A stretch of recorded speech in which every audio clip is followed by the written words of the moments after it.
Hey, welcome to this video. I'm Sebastian and we are here to learn what these two apps do and how they are different, okay? I'm talking about Subsystem and Omnisab, okay? Well, to start, you know that the sound radiation of speakers, of different speakers, interacts. It does interaction, okay, and it does differently. It's different. This interaction is different on each point, and it's different on each frequency. So that's kind of a little bit complex at first to grasp, you know.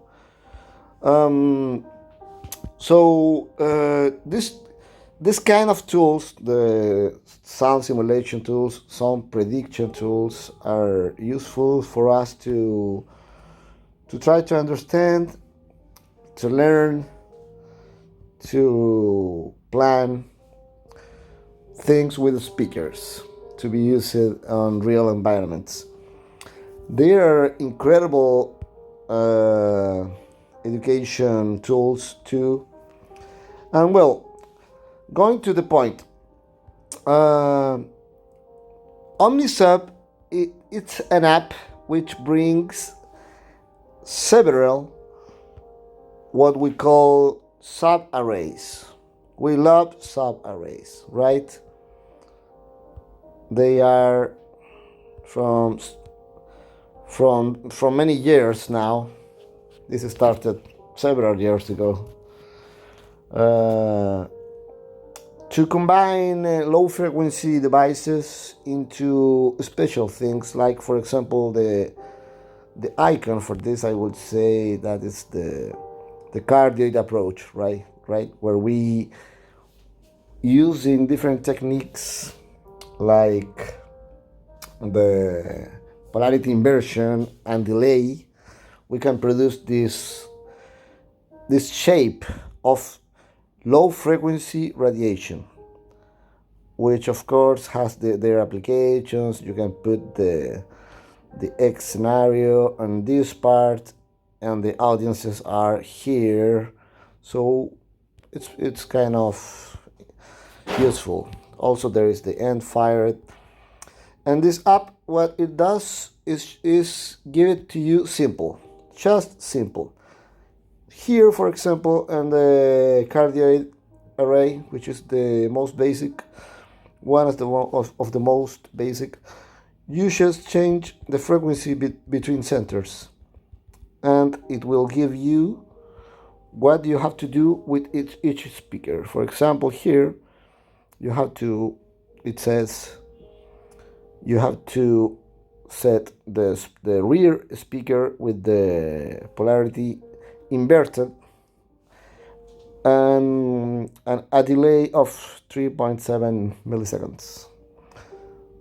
Okay, but always you have to measure in place. You should never take something that a simulation software says to you and do it without measurement. Measurement is the key, okay? We understand that the math involved in all the softwares, okay, is not perfect. So, but the results are very kind of replicable, most of all on the sub frequency range. Okay, so basically Omnisab is a collection of pre-designed sub-arrays. For example, if I want to do this one is the physical arc. If I want to do a physical arc of 14 loudspeakers, it would be a good amount of work to see where to put them exactly. This app will tell you the coordinates of each one, starting for the center ones. you will have the information. So, and you can change, of course, the radio for getting more open or more closed radiation patterns, right? You just press change and you get the graphic. Okay. Also, we have the microphones. Microphones in the Omnisab app are located in special parts. You can't change the location of the microphone. Here, for example, obviously, we have a front to rear comparison. You see that the microphone number one, it's there, it's red, and the number two is there and it's orange. So how can I do it?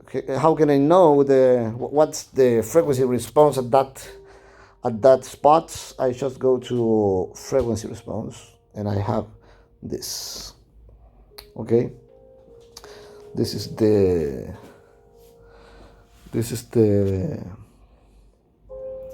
response, the frequency response on each of these points in which the microphones are located.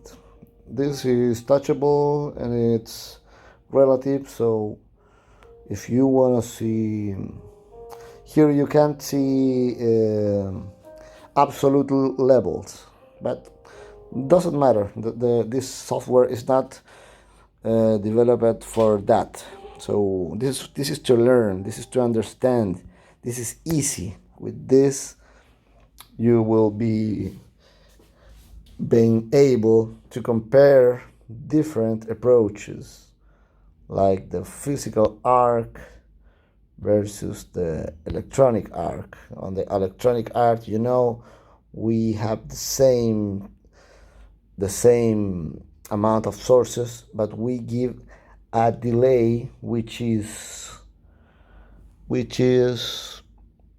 coherent with the distance to an imaginary arc, and the results are also very good. There's plenty to say about each subarray, but the important thing here is to see the difference between the two apps. Okay, that's what Omnisab is. It's a collection of pre-designed arrays where you can see even polars. Okay, nice. That's nice too. That's it.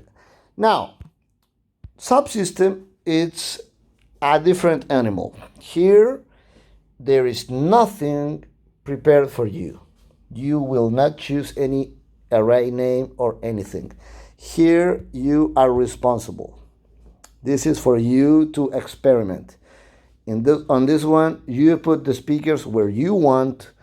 You give them processing as you want, and that's it. For example, here I have an LR configuration. I can go to another sub, turn it on, move it around using touch functions, which work great. I can rotate the thing. Okay, that's it. I can give delay.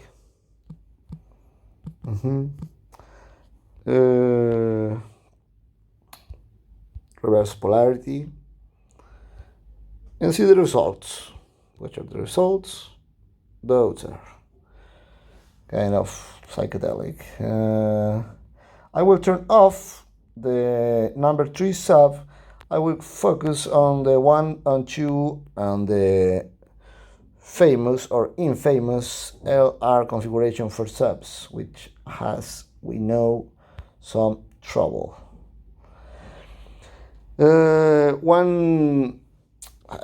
So at the end, that's the difference. And with Omnisab, you go like, boom, I want a big town, a big field of end-fired. I want 8 rows of end-fired, which has, each cluster has 4 elements, and ready. I did that. but here in the subsystem app, you are responsible. Something very cool about this app is that you can have frequency response results going in real time as you move objects. This is very interesting and very cool. I don't know even of a PC or Mac software that can do this. Exception would be Only Direct, of course. Okay, so see how cool is this. I will see if they told me that the LR, the separated approach for subs are not good because the sound is not even in front of it. So I will see if that's true using the microphone number 1. I will turn off the microphone number 2, and now I'll do a move around, a walk around using the microphone number 1. Okay, so let's move. And I'm changed to frequency response. What happens if I walk around a little bit by here? Whoa. Whoa, whoa, whoa, whoa, whoa. Hey, I can't hear the kick of the drum bass. What? I hear it very well. Well, this is so basic, but that is this about. That is kind of interesting. Also, I could be using a speaker, moving a speaker, going to F response, and also will have the changes in real time. And for a moment, stop looking at the frequency response graph, and let's see the number here. That little number, that is an actual SPL number. It's not averaged C curve. Okay, this is not dBA. It's just the flat dB.